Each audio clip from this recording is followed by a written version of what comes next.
মঞ্জুর এই মুহূর্তে ১৬ শহর রেল স্টেশন থেকে তারা ২ নাম্বার গেট সড়ক অবরোধ করে রেখেছিল এবং এখন এই মুহূর্তে ২ নাম্বার গেট সড়ক থেকে তারা উঠে গিয়ে মিছিল সহকারে তারা টাইগার পাসের দিকে যাচ্ছে এবং সেখানে তারা অবরোধ করবেন এমনটি তারা ঘোষণা দিয়েছেন। এবং তারা যেটি বলছেন, তারা কিন্তু ১৬ শহর রেল স্টেশনে চট্টগ্রাম বিশ্ববিদ্যালয় থেকে শাটল ট্রেন যোগে এসেছিল।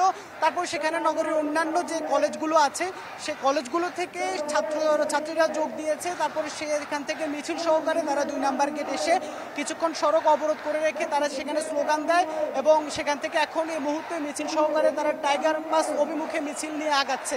এবং তারা যেটি বলছেন যে যত কিছুই হোক তারা আসলে কোটার নামে যে বৈষম্য মেধাবীদের সাথে সেটি তারা মেনে নেবেন না এবং যতক্ষণ না পর্যন্ত তাদের দাবি বাস্তবায়ন না হবে ততক্ষণ পর্যন্ত তাদের যে কর্মসূচি এই কর্মসূচি চলবে এবং আজকের কর্মসূচি শেষে আগামীকালকের যে কর্মসূচি সেটি ঘোষণা করা হবে। এবং এখানে কোটা বিরোধী আন্দোলন যারা করছেন তারা অভিযোগ করেছেন যে তাদের কেউকে তাদের পরিবারকে প্রাণনাশের হুমকি দেওয়া হচ্ছে, তারা যেন আন্দোলন থেকে সরে যায় এমন একটি অভিযোগ এখানে ২ নাম্বার গেট কোটা নিয়ে যারা আন্দোলন করছেন কোটা বিরোধী তারা অভিযোগ করেছেন। এবং এখানে আমরা অনেকের সাথে কথা বলেছি, তারা যেটি বলছে যে স্বাধীনতার এত বছর পরে এসে কোটার নামে মেধাবীরা যে সরকারি চাকরি থেকে ছিটকে পড়ছে এবং অযোগ্যরা আসলে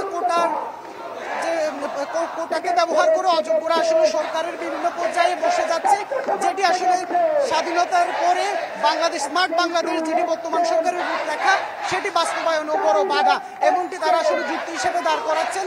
যার কারণে তারা অতি দ্রুত তারা ১৮ সালে যে কোটা বাতিলের যে প্রজ্ঞাপন সে প্রজ্ঞাপন আবার পুনরায় তারা সে প্রজ্ঞাপন বহালের জন্য তারা দাবি জানিয়েছেন।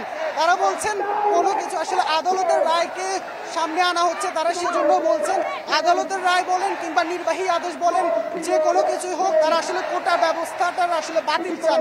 তারা চান মেধার ভিত্তিতে যেন যোগ্যরা যেন সরকারি যে পদ পদবি সেইগুলোতে যেন আসে, এই বিষয়টি তারা সরকারের উচ্চ পর্যায়ে তাদেরকে বিবেচনা করার জন্য তারা আহ্বান জানাচ্ছেন যত দ্রুত সম্ভব। ধন্যবাদ।